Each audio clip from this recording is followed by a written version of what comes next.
Bridges is sort of the black sheep of Bastions. It used to be considered the very best one because of those 16 easily accessible gold blocks right at the end of the mouth.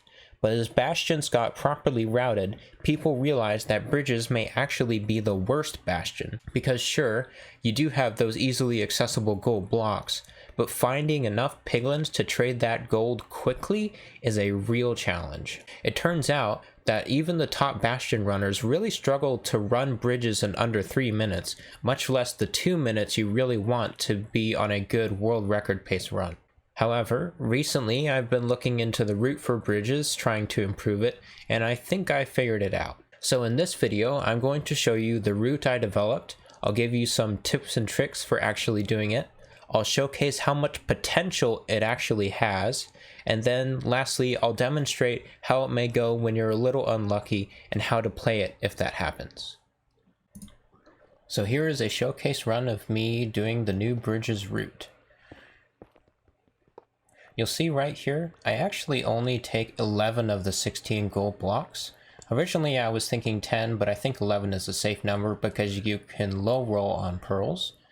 You don't need all 16. You'll see I actually don't even come close to trading all of the gold by the time I get out of this Bastion, and I still have everything I need. I don't even play this super well.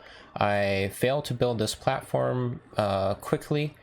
I don't have super great movement, but it still works out. After building that platform and mining to the side, I pillar up here and make a little bridge. Then I make a backstop, place this gold block and trigger the aggro for all the nearby piglins up here.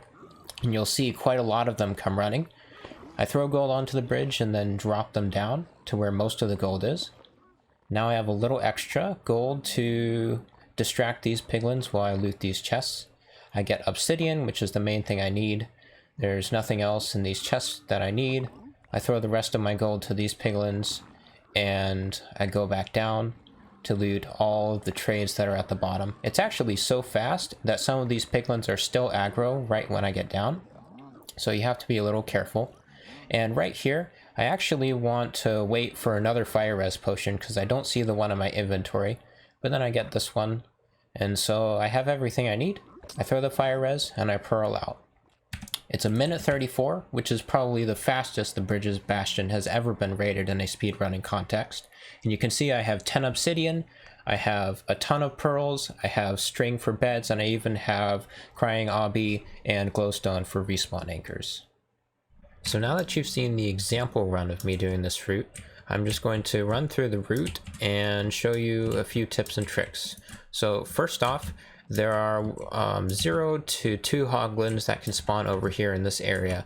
You should always kill them first before you go for the gold. It can be quite of an issue. Just use a lava bucket, and I think probably the most efficient way to do it is to lure them, you know, maybe over here, and then place the lava bucket and just go for the gold immediately, and on your way back you can pick up your lava. Next, I recommend taking 10 gold blocks and then crafting the gold into ingots, and then taking one more block of gold. You don't want to take all 16 gold blocks because that's just too much. It's actually a time loss to take all that gold. And with this amount of gold, it actually works out really nicely. I'm going to throw a stack of gold here, and then I'm going to use the gold block to trigger the aggro.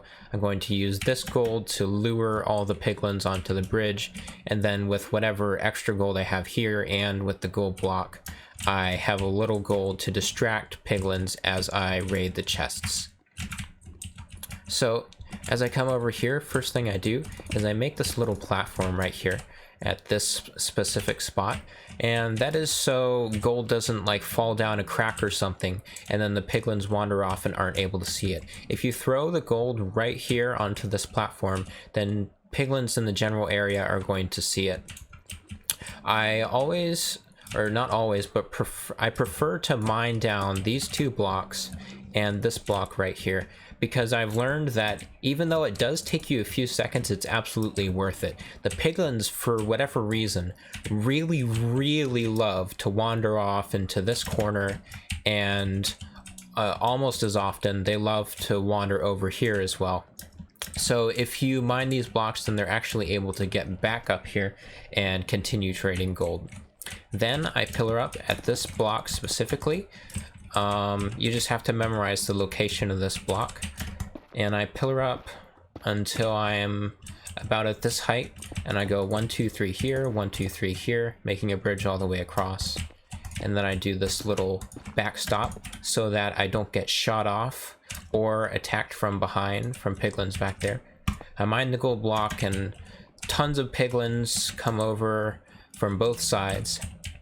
And all I have to do, I should mention, I've thrown that gold down there after I made the platform just to get piglins trading immediately.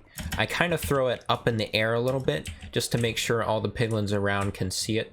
If you just throw it straight down, then maybe sometimes a piglin that's sitting right here might not have line of sight on the gold. So after that, I've triggered the piglin aggro by breaking the gold block. I throw gold onto this bridge and piglins will go straight to this gold and begin trading it. One very important thing here is don't be too quick to mine out the bridge. Give piglins a little bit of time to get onto the center of the bridge. They'll even push each other off just for you, so you don't have to mine immediately.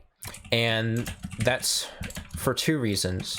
One is to make sure that they all get here so you maximize the number of piglins trading down at the bottom, but it's also to clear them out because piglins that are aggroed in here can be a little bothersome as you're trying to loot chests. So once you've given it a few seconds, I do recommend throwing gold kind of up in the air as well, because piglins back here will see the gold and path to it rather than just standing right here looking at you. Same thing with standing up here, and they also stand over here sometimes instead of coming to the center of the bridge. So make sure that you can see the gold. Once you've done that, you mine out the bridge, and then you just go loot chest. With all the remaining golds you have, you should have, you know, probably 2 gold blocks worth of gold. You throw the gold here, you loot the chest. You're looking for obsidian, crying obsidian, string, and then you come over to the other side. You have to learn the 2 different kinds of ramparts that the bridges can have on the shoulders. Let's see what this one is a triple chest. If it's buried, then you have to come down to this area and mine through, and it's a little more annoying, I found, to have to mine through on the other side. But you just have to learn the location of the chest. There's another configuration where there's only a single chest that's kind of down in a dip, and with that one you have to mine a few more blocks. I suggest just finding a bridge's bastion that has that single chest configuration on one of the shoulders and just memorizing the location of it so you can figure out how to mine to it in the middle of a run. It'll be somewhere down in this area.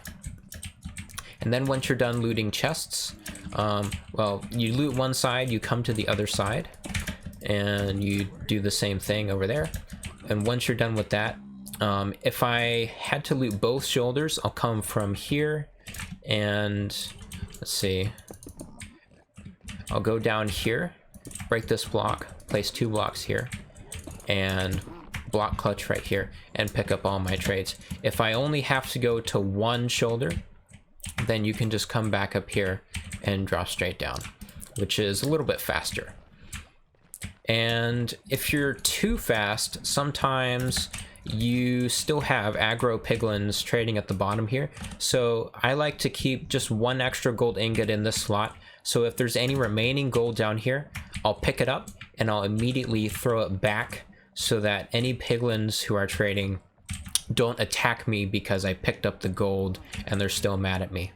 And once I've picked up everything, I just make sure I have everything, I sort my inventory a little bit, and then I get out. There is a backup strat. Sometimes you get pretty unlucky with these shoulders. Even if you have a double, triple chest, you can get unlucky and not get enough obsidian.